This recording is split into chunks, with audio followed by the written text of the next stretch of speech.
is training camp's going to be starting soon. I mean, training camp already started, but preseason literally started. It's going to be a long season. I watched the quite highlights of that game. The only player who looked like they were even bothering was Josh Jacobs. Everyone else, the backup running back for the Raiders as well. He's playing. More than likely he's playing for a spot, but everyone else looked like it was the bloody action game. I suppose no one wants to get injured before the start of the season. Probably not. Now I'm trying a new way of mixing the sounds, so it may work, it may not, but we're live. You just may be egregiously loud. I don't know. I'd only find out if I plugged myself into my iPad, which I have the show there and us here. Hello, we are Pixel Pints. We are the only global podcast that talks about two things that we enjoy, which is good beer and video games. We're not here to promote drinking. Please drink responsibly. Any beers or breweries we might talk about aren't sponsoring us, nor any of the game publishers, console manufacturers, or anyone else. We are 100% fully independent, paid for by no one because no one gets paid to do this. You mean I'm not getting paid to wake up at 6:30 in the morning for this show? No, you do that because of the love that you have towards doing this. Yeah, that's true. And to prove how much better you are at working Streamlabs at OBS than anyone else who I know.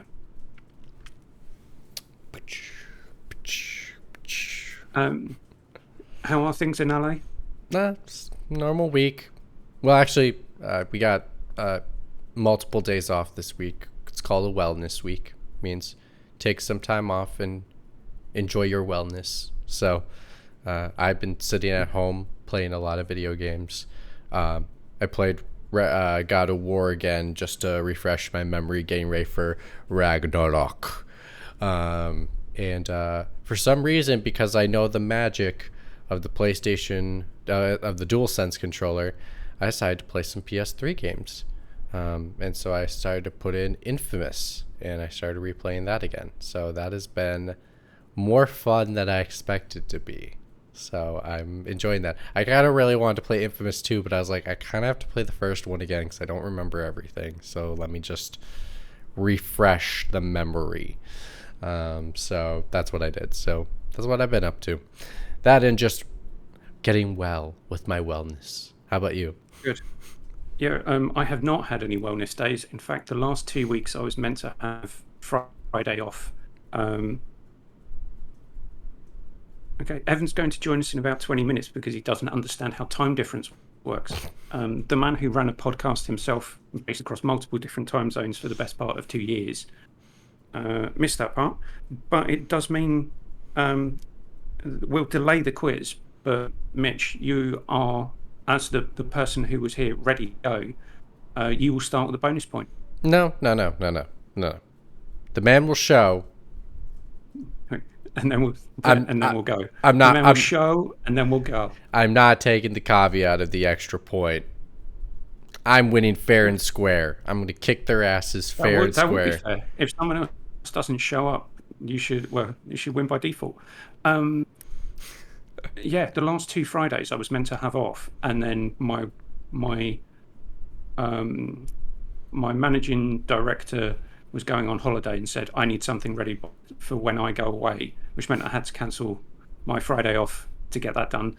And then my manager was going on holiday and said, we need to get this done before I go away. So that was last Friday I had to cancel. So that was fun. But yesterday I had a very nice day out in the sunshine, seeing a friend. And unfortunately, on the way there, got on the bus, sat on a seat, and that was damp because someone had spilled coffee on the seat. You absolute bastard. So, Mitch, are you drinking coffee this morning by chance? No. I got something else. I would have just deducted you a point just for drinking coffee. So I had to walk around for the rest of the day smelling of coffee, which was unpleasant for me because I disdain coffee and I was also wet. So two things that I don't like. It's freaking hot here again. It's going to get hotter. So I'm sat here with an ice pack again. Curtains drawn, window closed, lights on because it's too goddamn hot. But other than that, yeah, I've managed to play some more games. Well, play some more game because I've pretty much just been playing Apex Legends and Streets of Rage 4. So you need to expand that catalog, my friend. Yeah, it's like OTAPs from that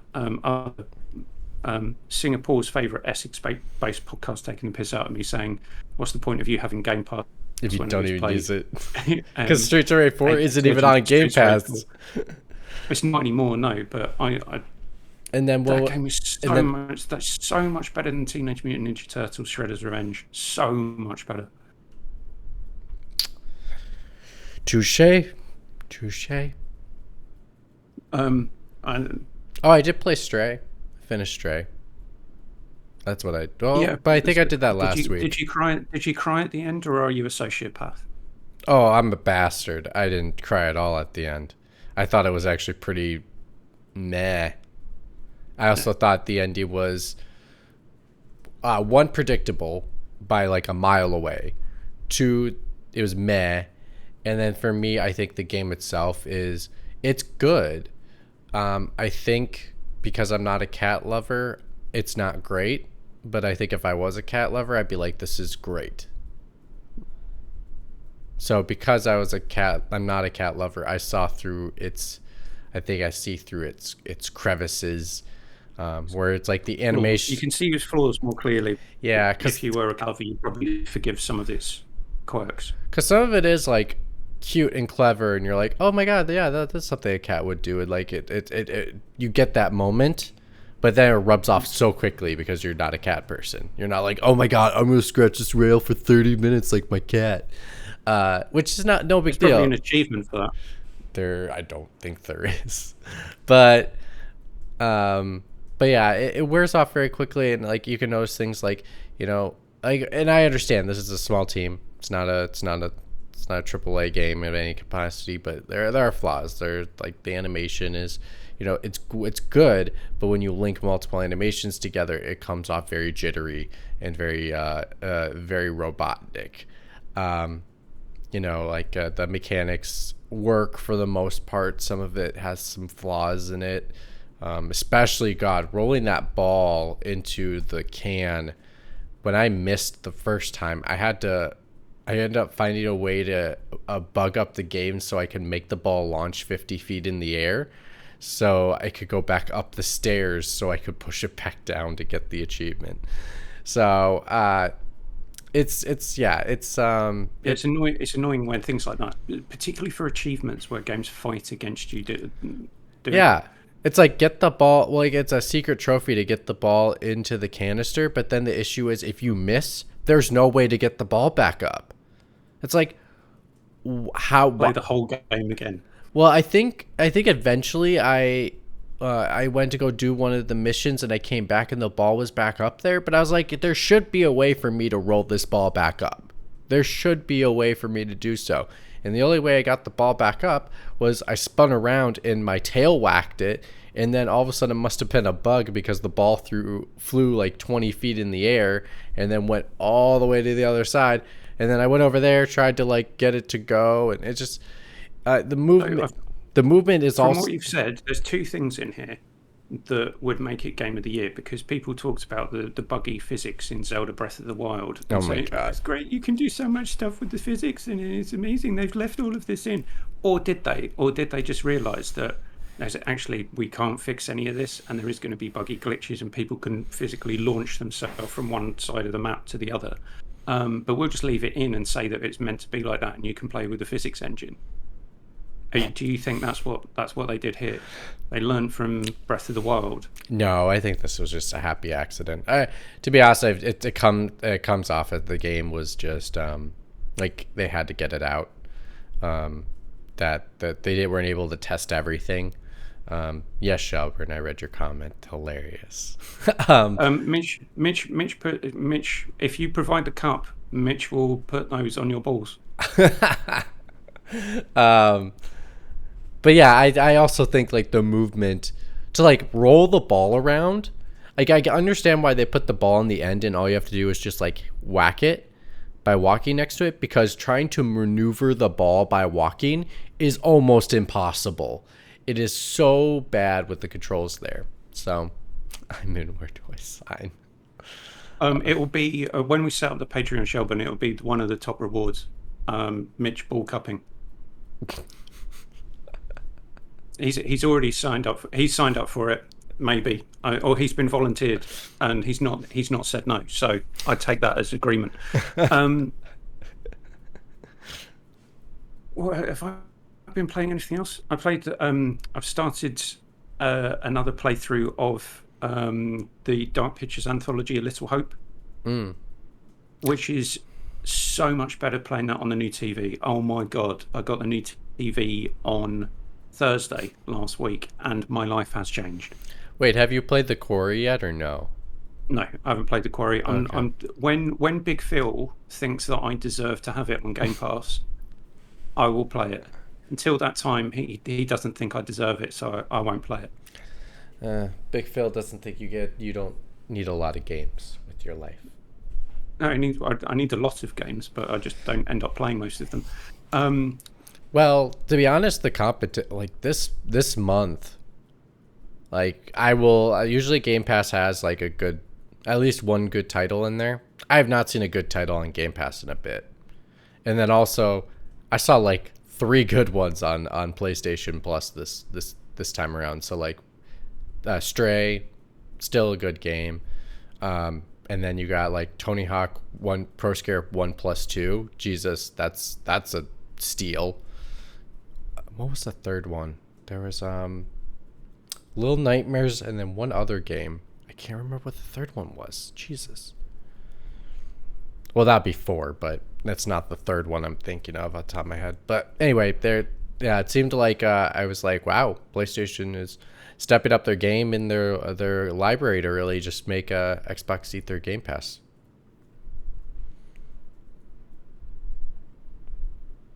You looking it up? Yeah. No, I was just messaging Evan back. So what was I have? It's really funny. I didn't think that having a new television would actually improve my ability to not be shit at Apex Legends, and I've actually found that I'm better at that game with the new TV. Okay. So I've got a higher frame rate, 4K picture and HDR, and it's definitely better for me to be able to see what's going on than the old one. So thanks, Samsung. I'm now not quite as shit at an online multiplayer battle royale game than I was a few days ago. I started, like I was saying, I started a new playthrough of Little Hope because I'd have to kill everyone.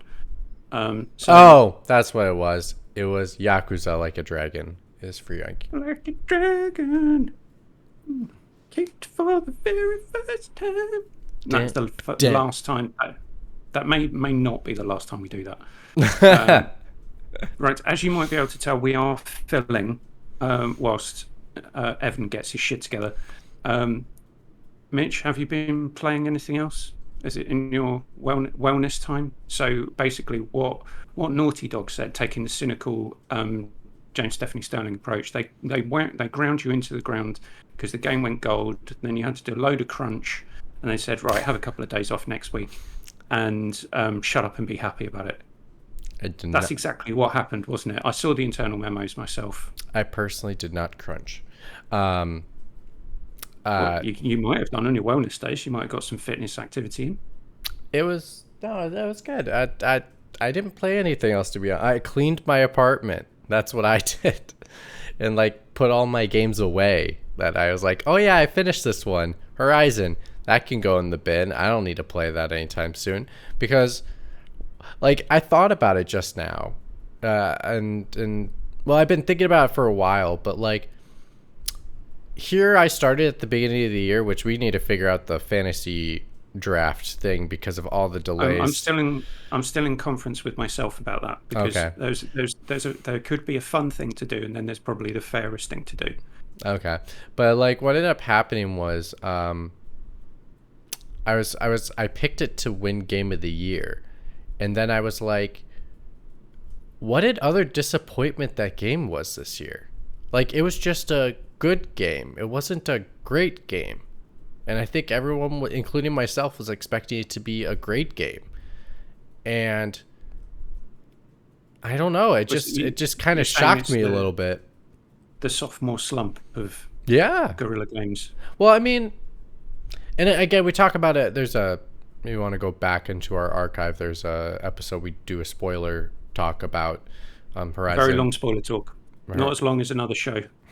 True. And I had more guests. Yes, you did. I did. And I had more more detailed comments. more guests. More deaths, more detail. But we all kind of agreed that, like, in some ways it did improvements where it needed improvements, but then it also went backwards in places that it did things well. So it's so weird. It almost like it stayed stagnant, but a little bit better. It was the strangest. Like, I just did not expect that from its sequel. And again, like, still worth buying, still worth playing. It's just I'll play it at some point. Maybe not next year now. I was hoping to get a PS5 next year, but the way the price of everything is going up in this country, it probably might be a bit of a longer wait for one than I was hoping. You think they're gonna pull an Oculus? No.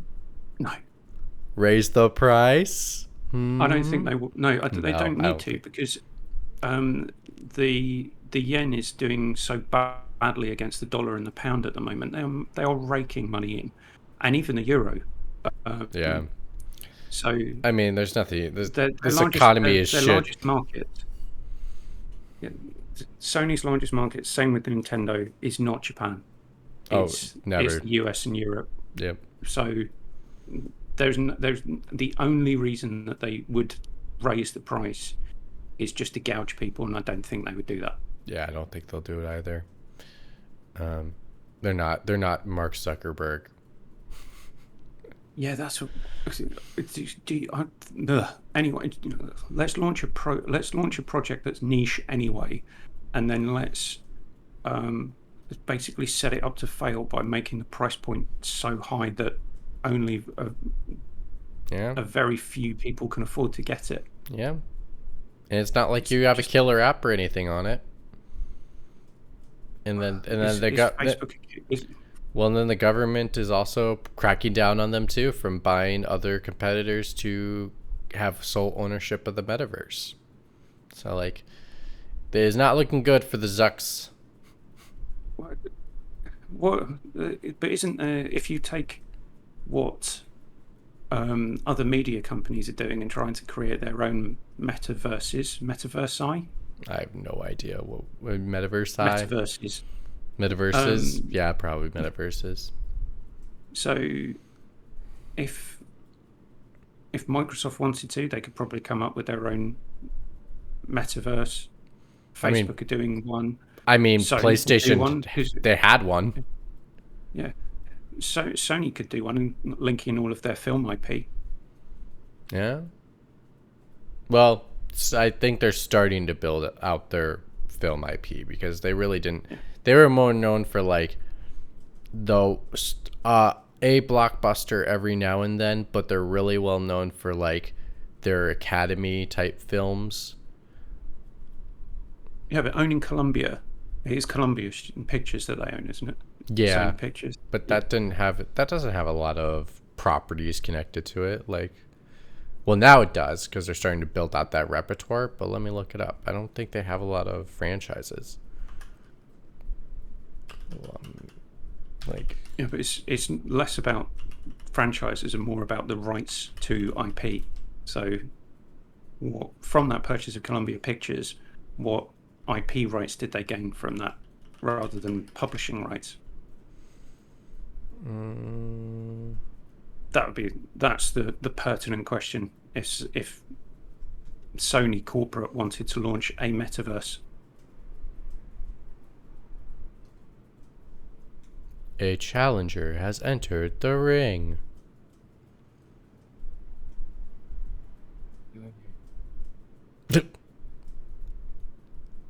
Can you hear me? Uh-huh. We can hear you. Yes, we can't see you though. Can you hear me? Oh, Oh, yes, there. Top Gun Fall. Oh, I love it. Did you just do that now? I just did, I could have gone on a bit, maybe like 2 minutes earlier, but I decided to draw that really crappy logo. Sorry. Top Gun Fall. Continue. No, we were just talking about.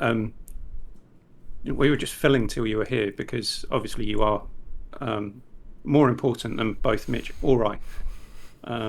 So your presence was necessary. Mitch, whilst you're looking that up, or before you look that up, do we quickly want to go through beers? Mm-hmm. Right.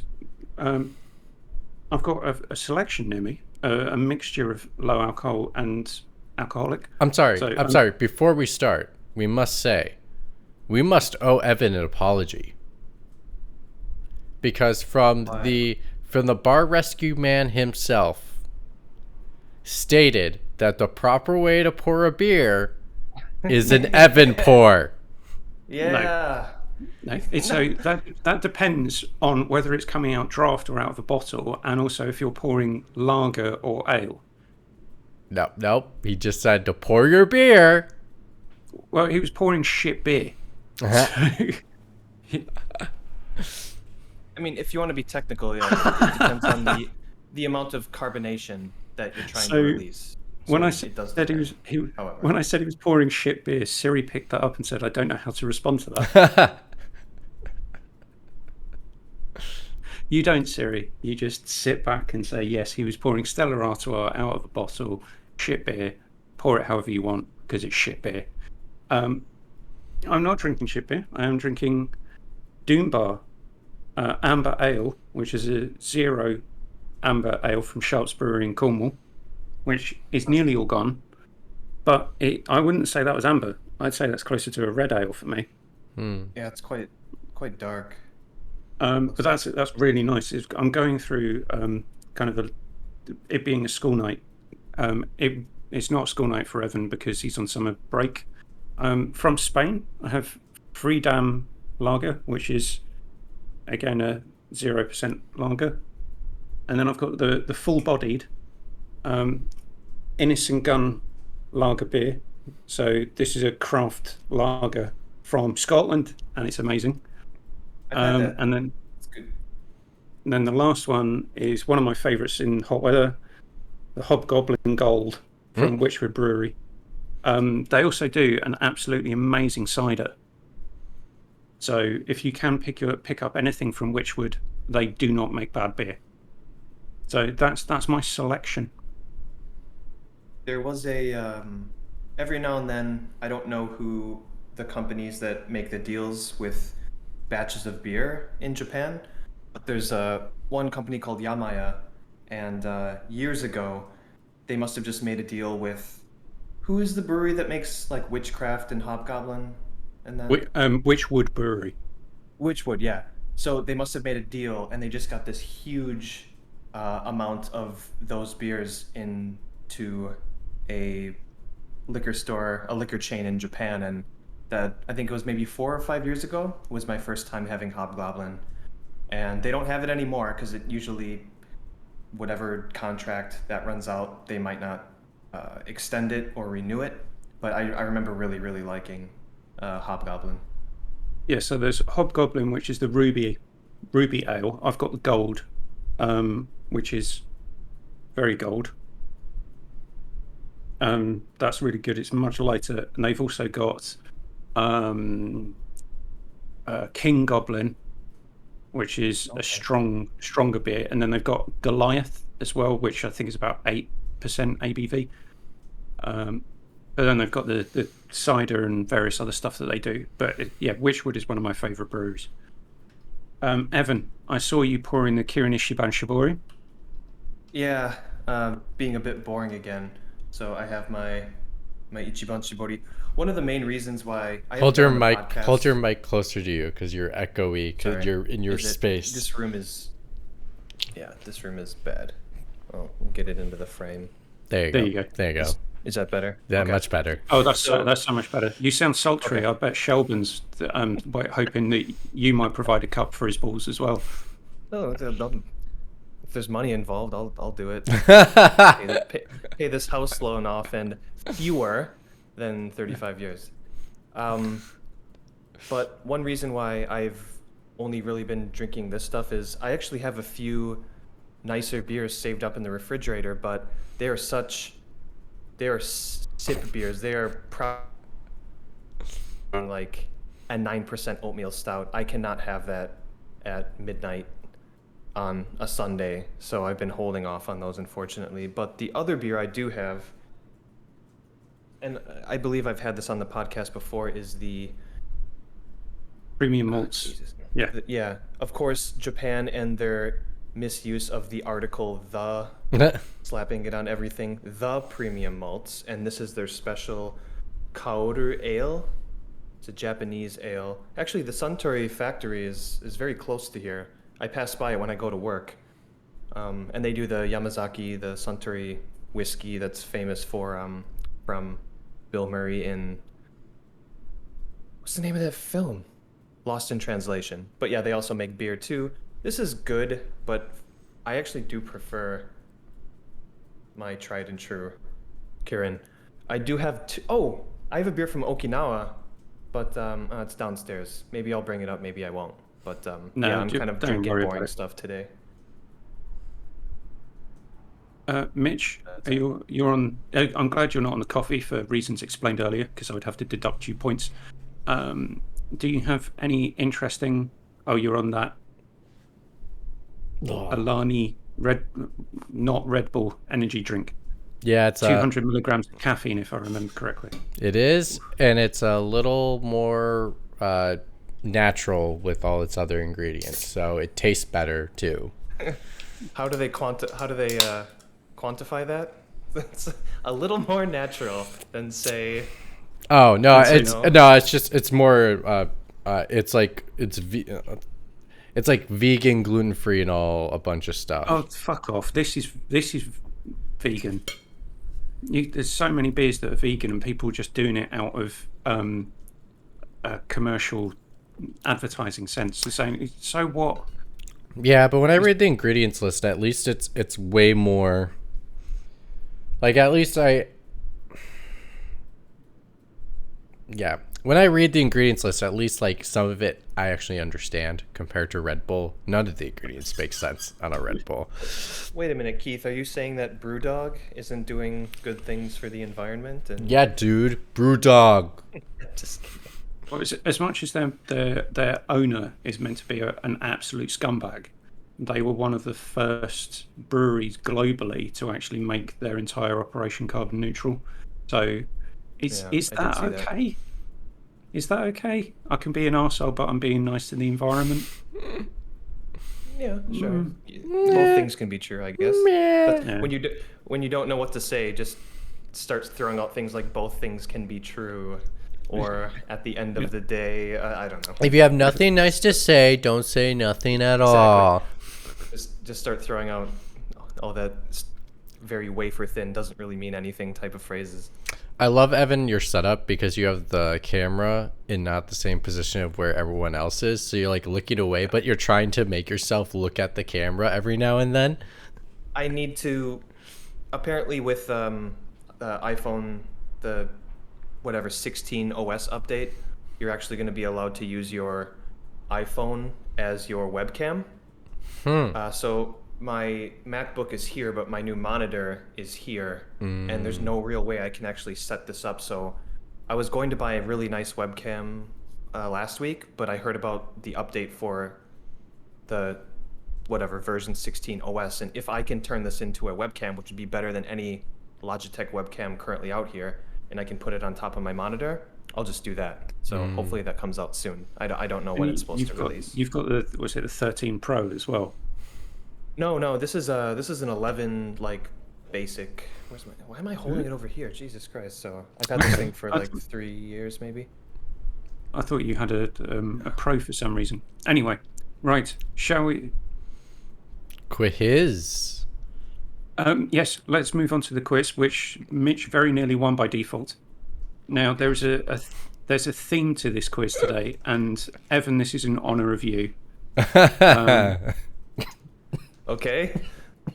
And you maliciously and with intent belittling some sad fucker who spent far too much money on Sonic merchandise, and how dare you say anything bad against Sega, Sonic, or anyone in particular who might want to spend a load of money on Sonic merchandise which they can't possibly resell and probably has no value other to that individual. I will say Sonic has been the punch bag for so long, and they make 2 movies, all these fans coming out of the woodwork getting pretty cocky. I don't like it. I don't like it at all. Well, Mitch is one of those movie fans. I thought the first one was okay. I haven't seen the second one. I'm not really that fussed. Yes, but shame on you, Evan. Shame on you. Right, quiz. Mitch, as always, do you want to go first or second? I'll let Evan pick. Oh no. Okay, so And then Evan, also, just to remind people of the score, it is 6-8. Mitch with 6, everyone with 8. yes, yes. No, I didn't. This is basically like I walked into class late, and the professor was like, "All right, Pop quiz. and if you get a bad score, also everyone else does too. So no pressure, but good luck. And also, you don't even know what it's about. Well, I guess that's kind of the reason. No, a pop quiz you would actually had learned or supposedly should have studied the prior lessons. In this case, I have no idea what we're talking. I'm guessing it's going to be Sonic, but sure. You've been playing video games for many years, therefore you should know at least some of this, or not, as the case may be. Okay. So, Evan, you will go first. You have 3 questions. And your first question is, Sonic first appeared with Mario in the Olympic Games video game series in what year? Oh no. Judging by Mitch's face, he knows. I think I do.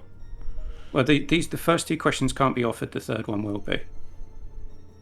Well, when he guesses wrong, I'll just guess for fun. I appreciate how confident you are, considering I'm pretty confident in not knowing this one. Rio? It's got to be way before that. What year? And technically, the game wasn't released in a Olympic year. Yeah, it wasn't. So if you're trying to think of Olympic years, you'd be wrong. Did it have the name of the place it was held in the title, at least? No, they started doing that afterwards. This was Really? just, yeah, Sonic and Mario at the Olympic Games. Mm-hmm. Okay, so what am I saying? The year? Just the year it came out. That's what, yeah. 2006. No. Close, but no. Mitch? Oh, wait, you said 2006 and you said it was close? Yep. Oh, because I was thinking 2011, but I'm way off. So then it had to be 2005. He's wrong. It was 2007. I'm surprised I even got that close. Wait, yeah. Right. Wait, 6? You said 6? Yes, he did. Oh my I god. thought it was early. I thought No, it was early as well. Yeah, or- It was only 1 year before. So why am I thinking 2005?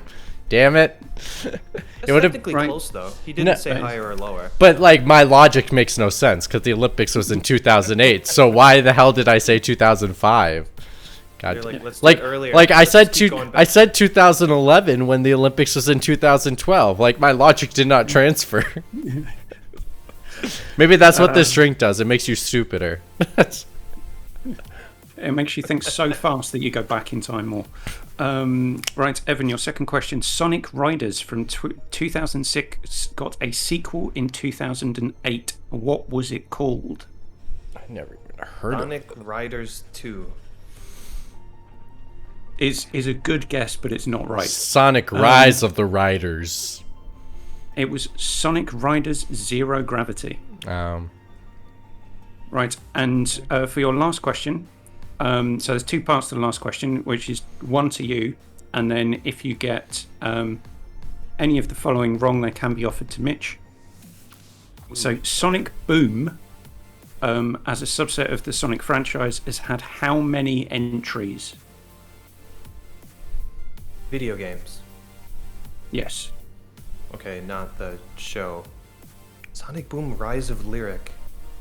Is one. I was going to say, can you name them? So that's an extra point for that.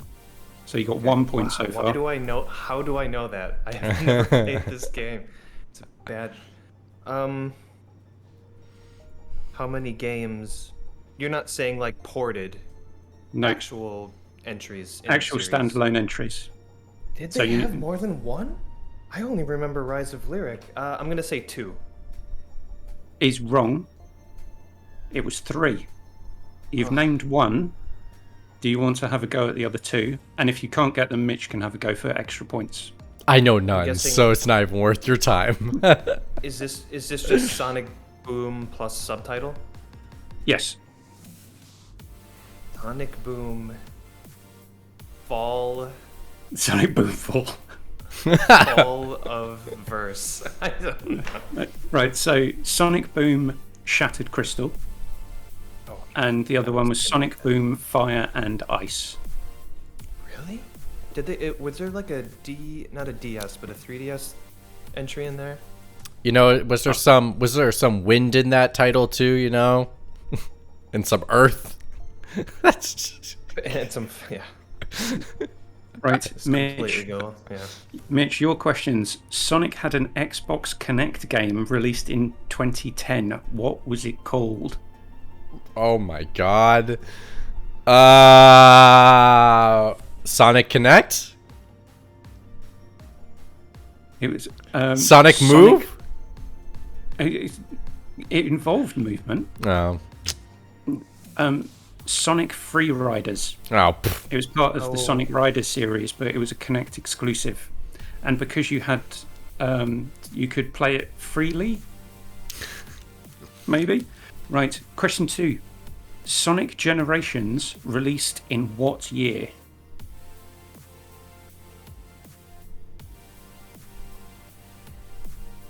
Oh jeez, there's so many Sonic games. I forgot which one this one was. There really are. This is what Which makes one this was this difficult. one? Oh They throw god. so much shit. And so many at the generic wall. fucking names, and you're like, wait, was this the one where they remade all the first levels of like the first game? Yeah, and it was you had the split between 2D and 3D. Oh wait, no, I'm thinking of Sonic Mania. That's what I'm thinking I thought of. that was Sonic Colors. Wasn't that the one where Sonic, the original kind of stout Sonic, showed up and helped long? Keith, Sonic name me the Adventure title, Sonic? and I'll go look it up, and I can tell you if it is the title you're thinking of. Trick question. Oh no, it didn't matter. It's Generations. For some reason, like 2012 is popping in my brain. Oh, it's close. It was 2011. Fuck. Ah. Ah. Right. I should have went with my Olympic question. Its answer. Yeah. Right, so last question. Sonic has been the main character in how many crossover racing games with other IP?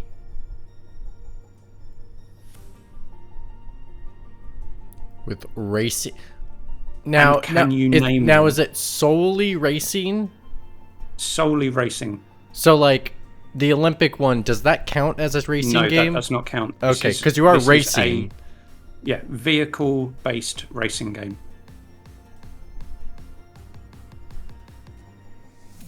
He wasn't in Diddy Kong Racing. He wasn't in Mario Kart. This is Sonic as the main character as well. Wait, what?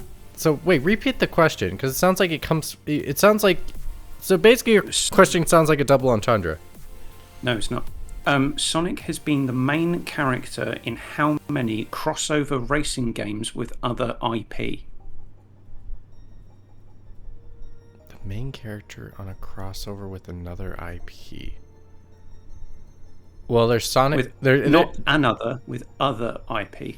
Oh. I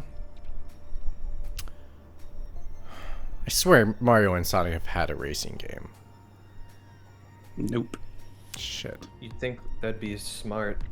But the question is how many? So, And then can you name any? 3. Is correct. Oh, damn it. Right, and can you name any? No. But how many points do Evan. I get for that?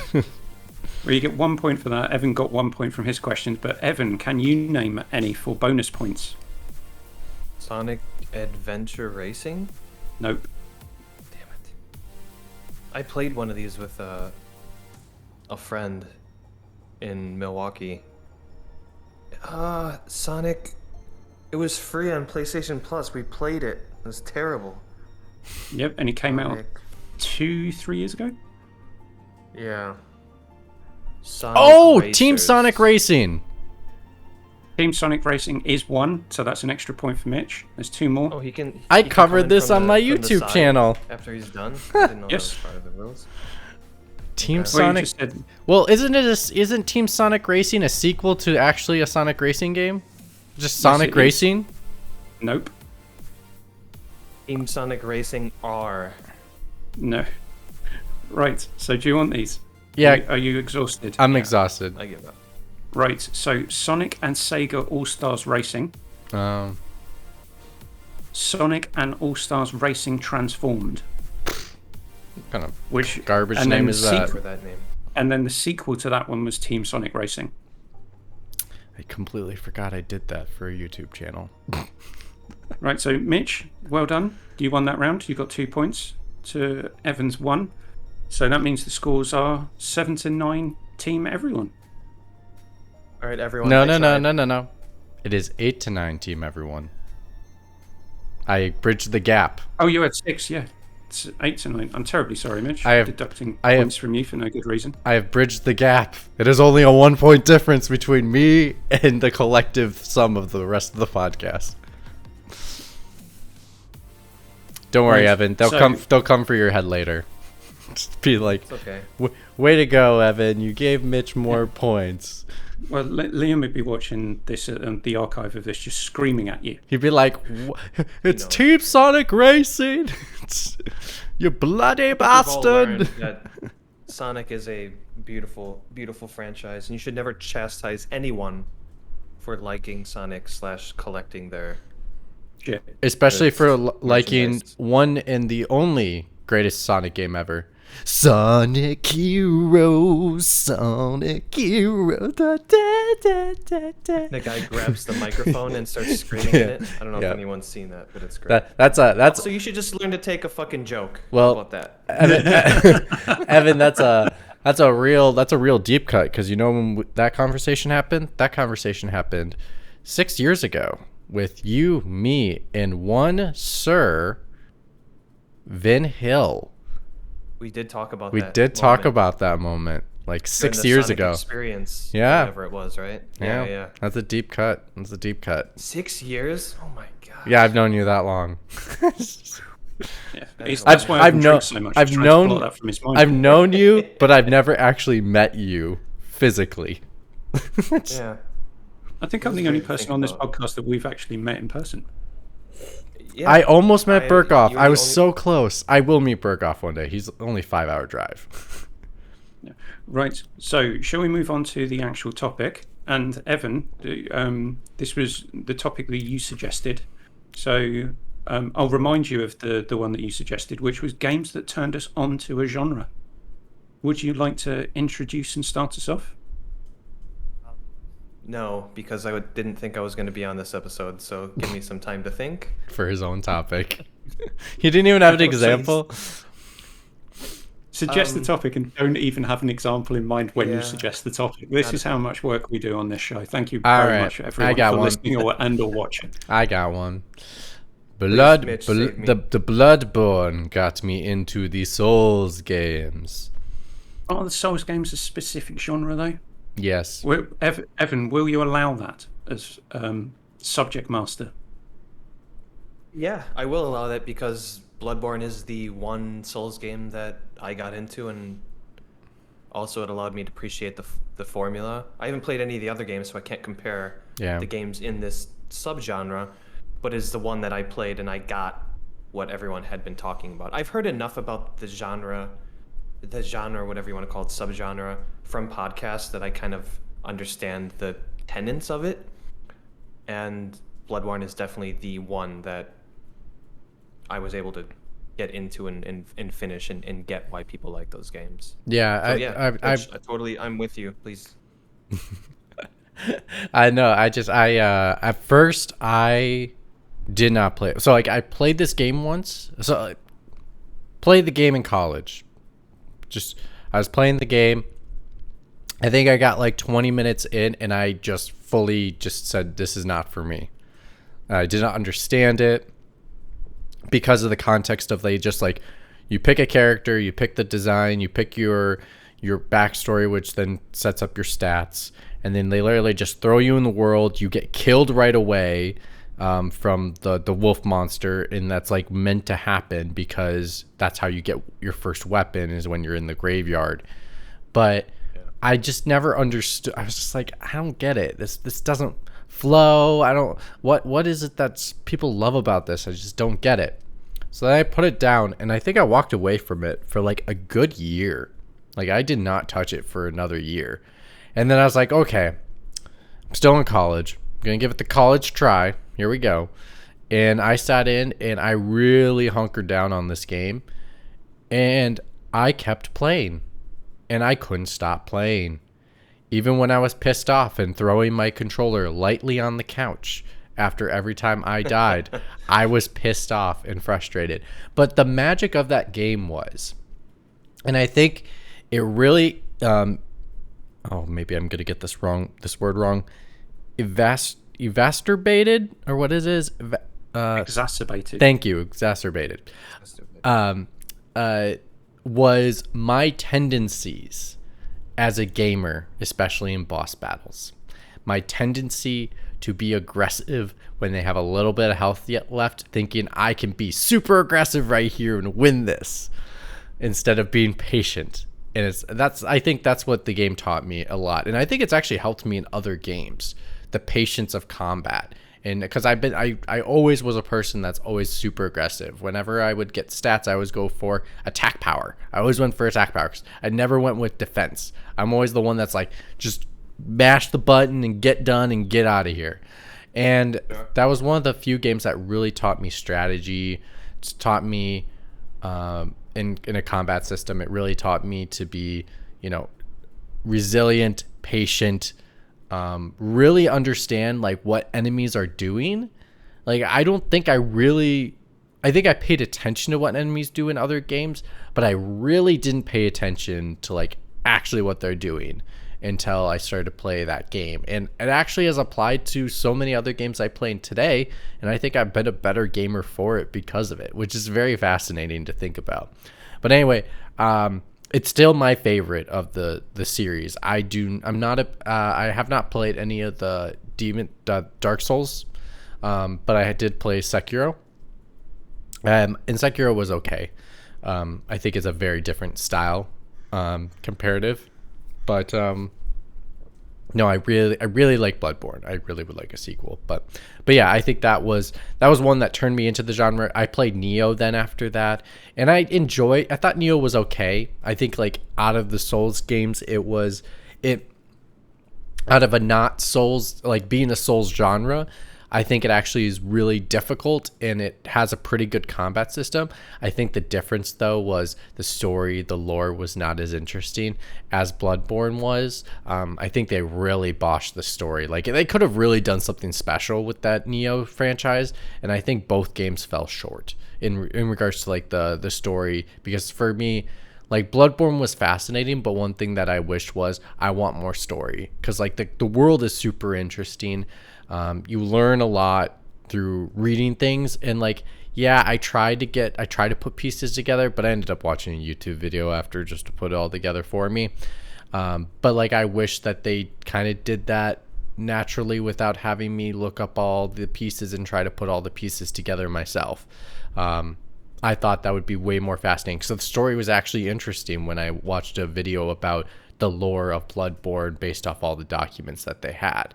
So, so yeah, I that was one that got me into the genre, and I'm always open and willing to play it.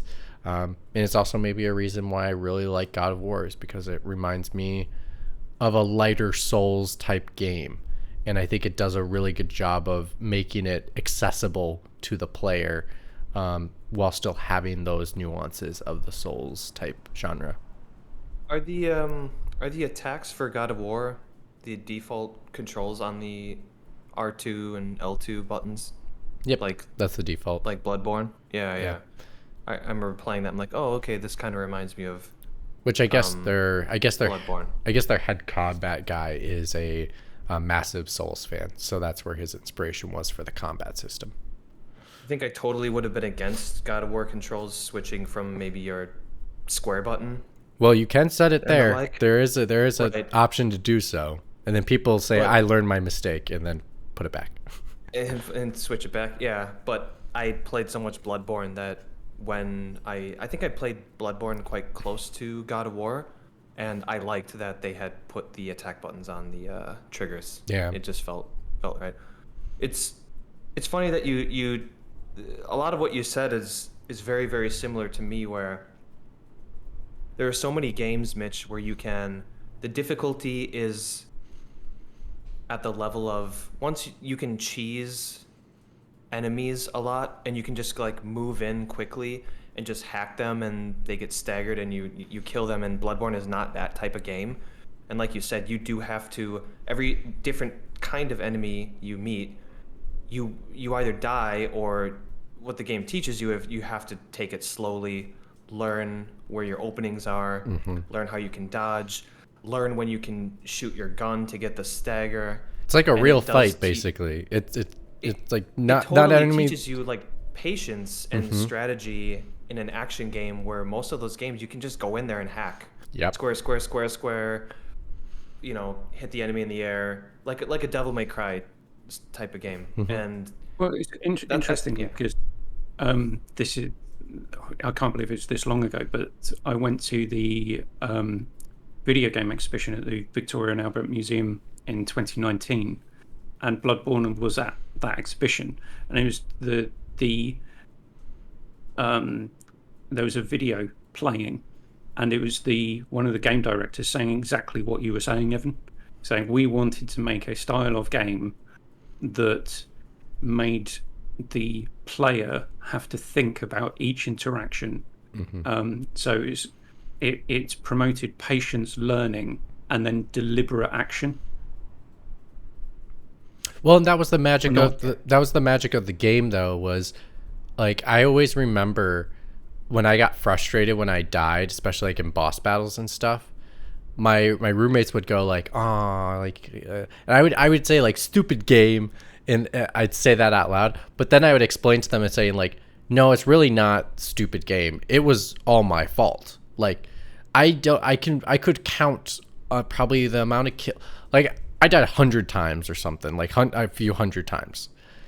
Probably I could count maybe 10% of those deaths I felt like were not my fault, but a vast majority of them were my fault." And that's like the fine line between those challenging games, is if you feel it's your fault or the exactly, game's fault. yeah. And I think that was the one game where I really felt like as if I was learning, Keith, because my mistakes were my mistakes, not the game's mistakes. And like and a lot of the times we play these games, we go like, "Oh, stupid game! It's the game's fault for this one," and it's like it happens a little maybe too often. Whereas this one is so meticulous, it is most likely your fault. Yeah, any game where someone can say, I got to the first boss and they just handed my ass to me, and then someone else say, yeah, I grinded for about 4 hours before I beat the first boss. That's not a game for me. I do get it. I understand why people don't like these games. I've only ever played Bloodborne. And that's partly because of kind of the Victorian kind of eldritch horror aesthetic it's got going on. Yeah. But yeah, like if it is such a really, really steep mountain to climb. I was gonna say hill, but it definitely is a mountain. But when it does click for you, like I Yeah, think it it's must so have been- weird. Yeah, it's like a switch. All of a sudden, like, I get it, and I love this. I think Mitch, I was actually gonna ask you, for that phrase is it's not a phrase, it's 2 words. It's forever ruined for Can be me. a phrase. I think it. For all I do is me? hear, for me. You shouldn't It's have. the- Have you watched the latest Bill Burr stand-up on Netflix yet? Yes, I loved it. I thought it was great. Yeah, it's very good. Yeah, it was very good. I didn't laugh out loud, but it's like very good points and blah blah blah. Yeah, it was good. I really really enjoyed it. Mitch,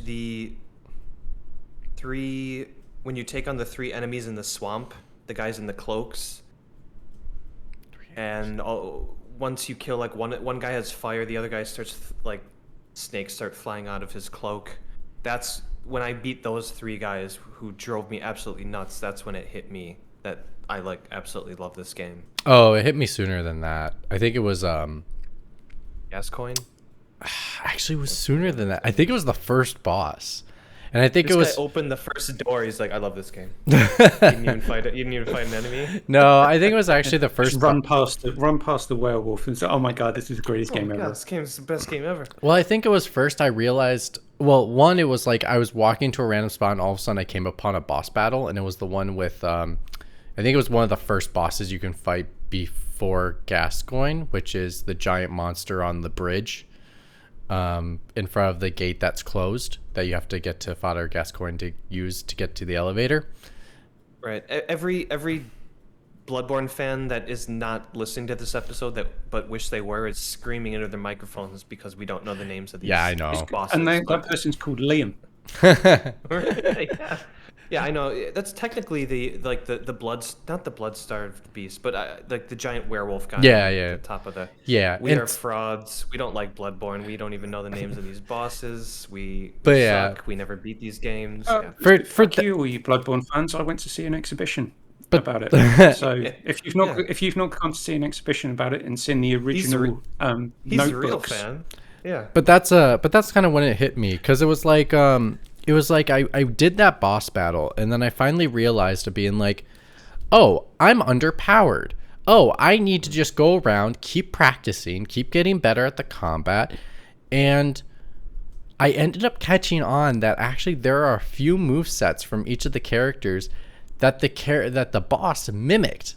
So when I got better at taking out the enemies in that area and understanding, okay, this person's going to hop at me because that enemy as a boss will do a similar moveset that will trigger a hop mechanic, then you're like, I was able to read the moves better, and it was, there we go. There you go. Great pour. You're not going to get bloated. Nope. So, but yeah, I that's kind of where it hit me. And then once I came back to the boss, I was a little more powerful. I think it finally like worked for me, and it only took me like 3 or 4 tries.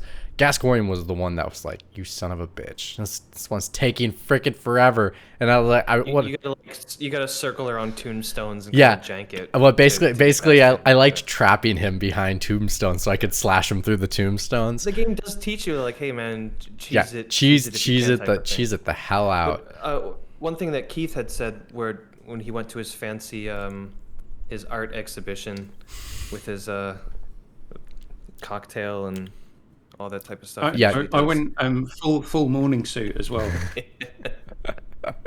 Yeah.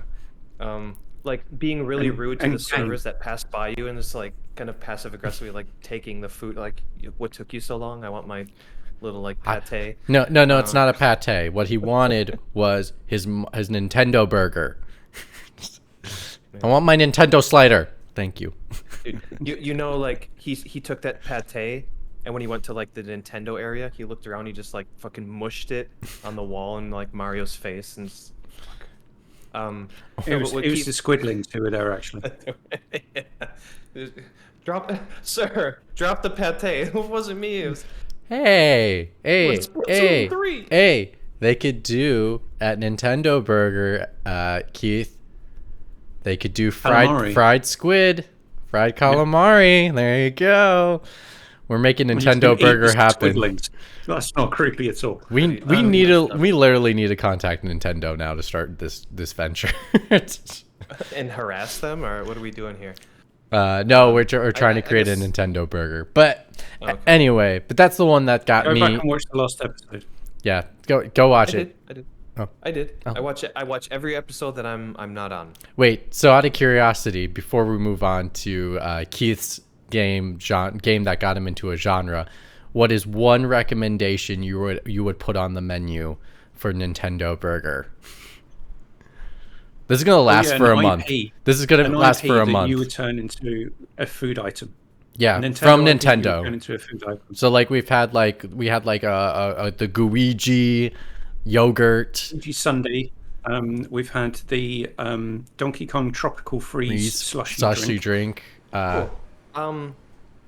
This is easy, but also a complete cheat. When I went to Super Nintendo World at Universal Studios Japan, I had a kind of pizza, like a mixed chili in a mushroom bread bowl. So they put like the what chili they in the what they bread bowl call with it? like a mushroom. I don't remember, but it was like a bread, but it looked like the mushroom cap, and you'd take the cap off, and you'd eat the soup out of the bread bowl. I call it the 1-Up soup. It was basically something like that. So give me a 1-Up soup, or if you want it spicy. What's the fiery version of Mario's outfit when he gets the fireballs? What? Because that mushroom's just Fire flower. Oh, never mind. It's a flower. Shit. Yes, fire flower. Maybe you could do off camera. Fire flower soup. Yeah. Fire flower soup, Sure. and you take off the flower top, and you got soup in it. Well, it'd be fire flower and nachos, wouldn't it? And right. Moving on. So I had two. You only get in one. In the interest of time, I'm not going to pick Apex Legends, but that would be Trolling Evan. That would be trolling Evan. That would be the game that turned me on to Battle Royale, because I tried. I'm just going to fuck it. I'm just going to talk about it anyway. So tried Fortnite. Couldn't click with the building mechanic. The learning curve on that game is just too steep. Tried Warzone, and you have to play that game religiously to be any good at it, and you have to buy every single entry that Activision put out in the Call of Duty franchise to keep up. Otherwise, you are nowhere. Well, just for kicks, you know what you did when you said I'm going to talk about it? Well, one, you're a little bit blurry, so I'm trying to stall for time to make sure that you get your internet connection back up. And then two, I literally, as soon as I said I'm going to talk about Apex Legends anyway, I unplugged my headphones so I didn't have to hear you. No, I had a tangled knot I had to take care of, and I was like, he's going to talk about Apex. I might as well undo my tangled knot. I'm not going to talk about it for long, and then I'll talk about another game for a bit longer. But I've also tried Super Animal Royale, which is quite good fun. But the one that I keep going back to is Apex Legends, because for whatever reason, I seem to click with Respawn's mechanics better. They don't have any cheesy shit in there as pay to win. They have there's a couple of skins for guns that improve the sights. I mean, that's it. It's not like COD, where you can literally buy guns that are just massively better than anything else anyone could earn. That's and so that would be one. So that's my go-to for the battle royale genre. But back in the day, a game that turned me on to a back sports in the franchise. 1740s. No, that was just me going to an art exhibition dressed like I was from the 1740s. I had a cane and top hat and everything. Handed them to a small child at the cloakroom and paid them half a crown to look after it for me. As you watched your football. Did you flick it off your thumb? And they Of course I caught it did. They caught it in midair. Midair. No, yes. he dropped it, so he had to cane the child. You ungrateful little urchin. If you do not want my money, I shall have it back. No, but back in the annals of time, back in the year 2000, a certain Keith McWomble was at university and met up with a load of other people who appreciated American football. And we started playing Madden basically religiously. Interesting. And not NFL Blitz? not NFL Blitz, which came about 3-4 years after. No. particularly- NFL Was it Blitz not? came in the year 2000. Actually, there's an NFL Blitz before that, but I literally have the title. It's NFL Blitz 2000. On the N64, was that? I think that was, well, let me look it up, but I believe it was on, I have it for PS1, but let me look up where was it on- distributed. So so there was 2001, which had Eddie George on the cover, which we didn't play, even though we kind of all converted to supporting the Tennessee Titans in that year. Okay, The one here I you go. remember- Here you go. Sorry, don't mean to interrupt you. Except you will. Too bad. So it released in 1999, NFL Blitz 2000. Came out for arcade, PlayStation, Nintendo 64, Dreamcast, Windows, and Game Boy Color. Okay, yeah, definitely not that one. Color? Wow. Yeah, I never seen it for the Game Boy Color before. So the one I vividly remember playing is Madden 2001 with Dante Culpepper on the cover. When he was the Madden cover at the Minnesota Vikings, and we got deep into that. We would each person in the house had our own franchise. You are we correct. We had to timetable who got to play when. And how many games that you could play and the length of time that each quarter had to last, because otherwise people would get pissed off about like, no, you can't play 15-minute quarters, because it meant that someone else couldn't progress their franchise. And that if you ever want to know like the perfect quarter amounts to do in a Madden game that gives you close enough simulation but it's not a full 15 minutes, 8 minutes, 8-minute quarters is like the sweet spot. They put you at 6 as the default, but I recommend setting it to 8, and it actually simulates better, personally. Yeah, and so everyone had their own franchise. We'd all talk about each other's draft picks when it Nice. came to the end of the season. I was like, oh, do you? The one I remember drafting a guy called Norm Justice. Yeah. What he what sounds position strong. was he? Was he a linebacker?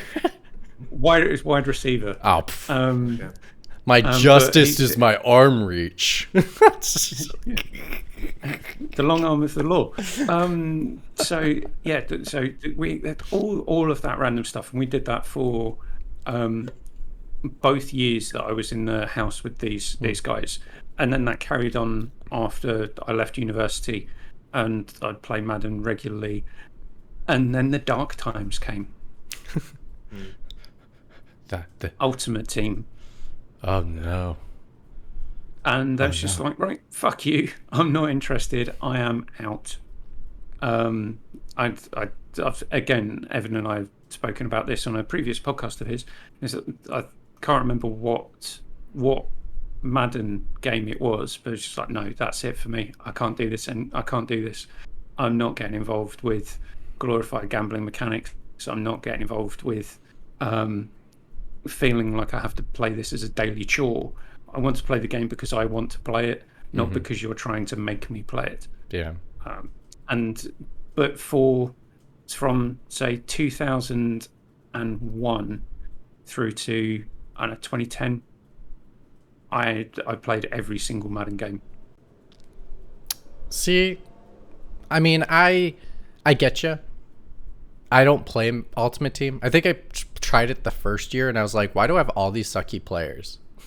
Like, I don't want to play with these sucky players. I'm not playing. So I stopped playing, but because I know they wanted you to pay, but I wasn't ever going to pay. The unfortunate part is, like, they don't evolve. This is the issue with Madden having EA having the license to the NFL and the only one is because they don't evolve the game enough. Next year. Yeah. Hopefully the NFL does allow other publishers to make it, because hopefully the NFL also realize that how egregious the accusations against Deshaun Watson are, and actually act appropriately. Whether or not that is fining him for his last year's salary and this year's salary, I would suggest, if you're going to give him a 6-game suspension, you cannot be in a situation where this man looks to have profited so much from. Hold on. I'm going to correct you there. I'm just going to correct you just because I don't want you on the record like this. We want any emails. The NFL. They're appealing. They are appealing the suspension. They want it longer. So, like, we don't know that. They've just appealed the ruling that retired Judge Sue Ann Robinson. The last insider that got the suspension correctly about, like, what was coming out had said the NFL wants at least a full year suspension. Well, they can do whatever they want now as well, because they wrote the rules to say that they can do whatever they want. But anyway, I'm totally agreeing with you 100%. I nearly did a politic. Nearly. I stopped you. This close. The algorithm. Yeah, I think we were gonna get flagged as demonetized because we were talking about politics. But we don't monetize anyway, because I wouldn't. The reason I don't monetize anything on this is, one, we can say what the fuck we want, within reason, not like Alex Jones. We don't have $49 million to give out to people. We don't have 49 quid to give out to people. And secondly, I wouldn't do that, because how do I fairly distribute any money that we might make? So it's easier just not to. I get 80%. You share the 20%. Everyone else gets a finder's fee. Wait a minute. It wouldn't work like that. Just messing with you. Yeah, but I do agree with you. Madden's level of iteration got more and more stale. Yeah. And it could be so much better.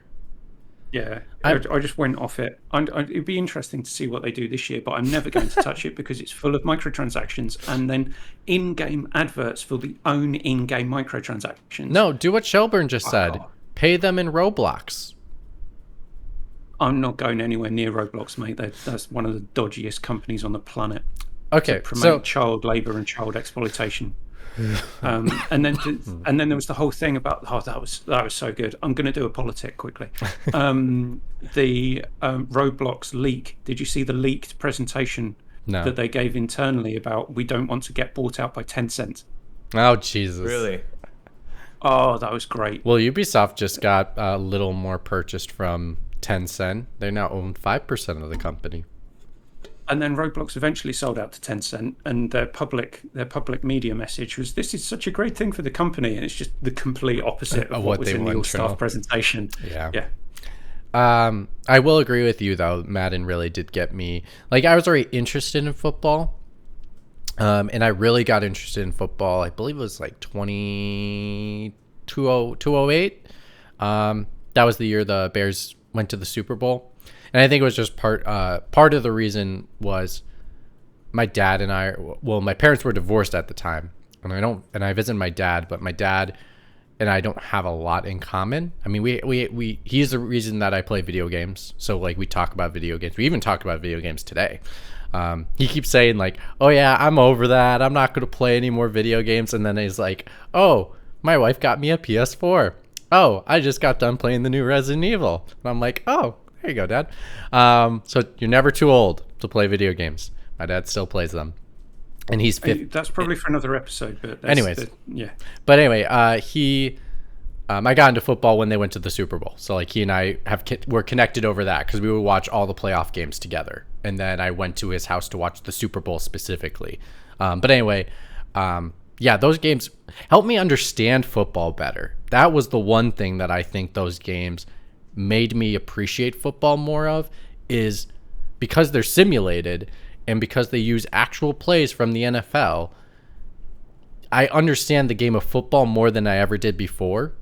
But I also think like the current trend in football with the commentary and the way analysts, like especially young ones that are coming from the league, are actually explaining the game of football to us in like that I could understand, but also I feel like I totally get You're what not the being team. patronized by. I'm not being like that was the one thing I did not like. I would say, was it Chris Collinsworth and Joe Buck and Troy Aikman. Troy Aikman and Joe Buck. Troy Buck. God. Right. But the one thing I don't like about Troy Aikman is he makes football sound to me. He explains football to me like I'm a preschooler. Where here, if I listen to someone like Chris Collinsworth, he does it like if I'm in elementary to middle school. But like if I'm listening to someone like, and I know people can't stand Tony Romo, but like Tony Romo, Greg Olson, like those people talk about football in ways that I'm in high school and like really going over some complex things, but they simplify it really well for you to understand. I like Greg Olson and Tony Romo's commentary. I love it because like it actually sounds relevant to the game, which reminds me of when I played the video game as well. I do like Chris. I like Chris. I that's why I said. Is he usually paired with Al Michaels? Is that the pair? Yeah, but they do the NBC Monday night. No longer. Yeah, he's I now. Sunday. He's. I like them as well. But Al Michaels is no longer. Actually, you'll be surprised, Evan. I don't know if you've been catching up, but all the commentators, the head commentators, like Troy Aikman and Joe Buck, are no longer together. They're separated. Really? Did they have a divorce? Yeah. No, Jesus. they're on two different networks. And then like Al Michaels is separated from Chris Collinsworth. He's on a different network now. So it's gonna be what's the guy's name from God damn it, what's his name? He used to be Monday Night Football, but he went to NBC, but then didn't call games for a while. Shoot, he's a black man. What's it? Tirico or whatever? What's his name? Mike Tirico. Yeah, Mike Tirico. That's what it is. So Mike Tirico. I don't like his style of commentating. Yeah, I don't mind it actually, but like him and Al Michaels are going to be the duo this year. That could work. It's one person actually. Yeah, is quite engaged. I think the other one is. I think they're a good duo. And I think so then for Fox's like mid-time, well, I'll talk to you this after the show. This is getting way deep in the rocks. But basically, like I think Greg Olson is taking over for Troy Aikman and Joe Buck in regards to their game of the week on the mid-tier titles. So like, anyways, they're mixing it up. But anyway, the football game, yeah, it's great. I would love to see a studio do a cool iteration, which is the game comes out every 2 years. They sell me a roster. They sell me a roster in between year, so they actually could $12.99 or something. Yep. So they could iterate the game more, or they release one game, release a roster. If you want to pay for an extra roster, and then here are updates to the game. So it's like a games as a service for Madden, and it would be basically like we will add new features to the game as we release the game, and if you want the roster, maybe we have you spend $5 every year for the roster. Yeah, it's never going to be 5, it's going to be more like 15. Which is totally fine. I would buy it. I'd prefer that to the same game every time. Yeah, because there is something to it, and I think they did capture something, which is I want the freaking new roster every year, because every year as sports fans, some gamers may not understand this, but as sports fans, there you go, Evan. That's a proper pour. A nice English dimpled pint as well.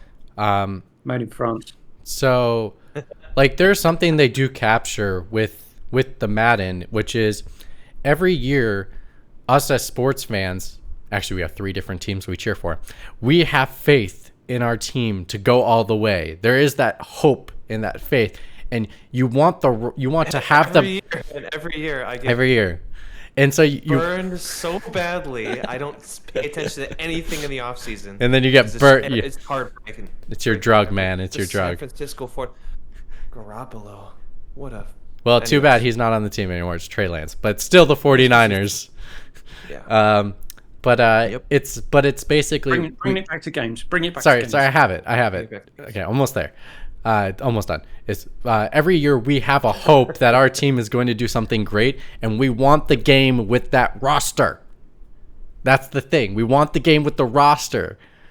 Actually, you know what? I'll keep Devontae Adams on my team. And can I keep AJ Brown as well, please? Yeah. Actually, you don't need to release Madden Wait, this year. but you got a new wide receiver. Keith. Yeah, well, we took a rookie. We took the highest rated rookie wide receiver, and I don't know why. We're not going to money productivity. Money.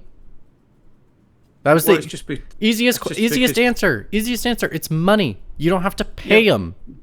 Yeah, but for 5 years, it reduces your chance of winning. No, I don't think it does. If he's as good as you think he is, it isn't. Well, I don't know because I don't watch college football because I can't get it. Me neither. Well, I can, but anyways, I just don't watch it. Moving on, Evan, king of the topic. We go to you last. You want to talk about Apex Legends more, don't you? I can tell. Yeah. you can. He got so tired from Apex Legends. He's just like, oh. I got a win as Caustic earlier on today. I'm sure you'll be very impressed. Caustic is the name of a character. Okay. Yes. I'm very happy for you, as much as I can be. Did that sound genuine? I'm happy that you're happy. Bish. That's the through line there. Not necessarily the game itself, but if you understood that reference, Bish. Breaking Bad. Because he never says the itch in bitch. He always goes bish. Did I ever tell you that I drove to the Breaking Bad house and I took a picture? Oh, really? Yeah. That's cool. For my bachelor party, I flew into Vegas, and then I drove from Vegas back to Milwaukee.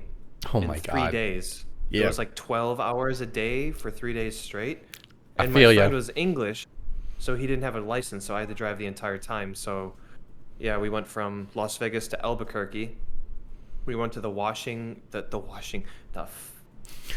car wash and the house. Oh. And then I heard, like, if you knock on the door and you pay them $50 or whatever, they'll throw the pizza on the roof or whatever. But we didn't do that. We just took a picture in front of the house. Oh my God. Denver, Colorado, and then to Iowa, and then back to Wisconsin. But that's fascinating. Yeah. I got a picture in front of the old Breaking Bad house. There's Fish, I guess. Here in LA, there's the Back to the Future house, which is considered a national landmark. So the owners cannot do anything to the outside of the house. I wonder how far that extends to, like, the full house. I think it is just. I think it's the outside of the house must remain the same. The inside they probably can change whatever they want as long as it doesn't mess with the exterior. I mean, this is more interesting than what I'm going to talk about, which is a game that I don't. Yeah, I don't know necessarily if you guys are into, but I think everyone knows, and we made a kind of a joke episode about it, that the amount of genres that I play is very small, and it wasn't the case. No, really, Evan doesn't play different kinds of games. I didn't know this. Okay, yeah, I mean, no one makes fun of me. It's kind of, I've played it up myself. But Evan's what we call a picky gamer. He's a picky gamer. Picky. Which I wasn't a picky eater when I was a kid. Thank God. I didn't know they were mutually exclusive. Yeah, picky eaters and picky gamers. But there was a time where I would try any. I was more like an all-around gamer, like maybe Mitch or Liam maybe that plays a wide breadth of games. I Breath of mean, the Wild. if you call a Great wide game. breadth of games is buying Beyblade for the PS1 and playing the shit out of it, which actually was Okay. not bad of a game, to be honest. It was pretty good. But I Okay, do there you remember go. getting So yelled you are- at from my mom playing that game, though.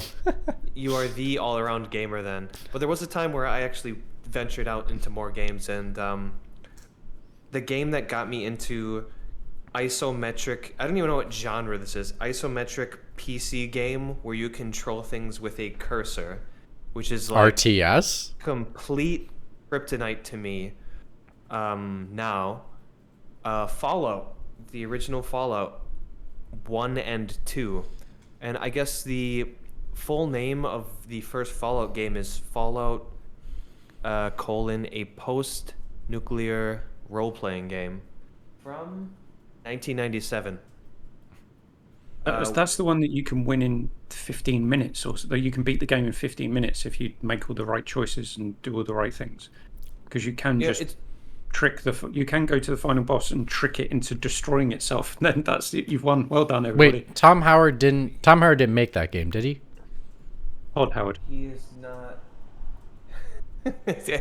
You know what? Tom Howard did not make that game. I'm 100% sure.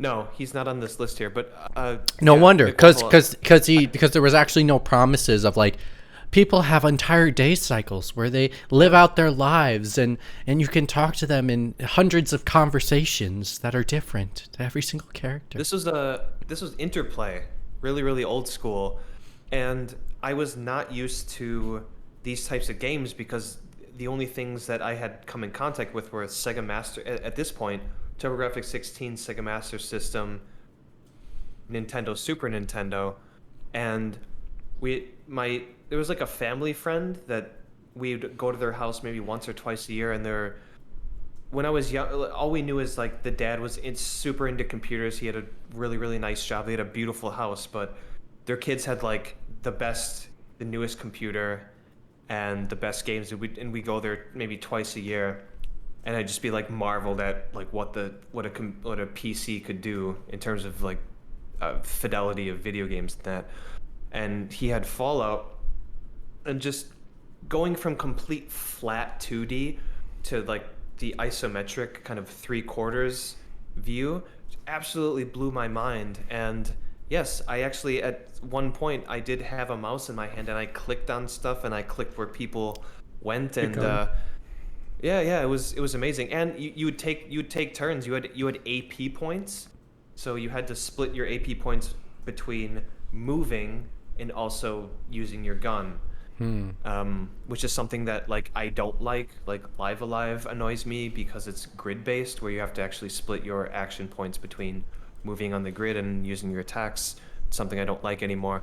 But like McWomble was saying,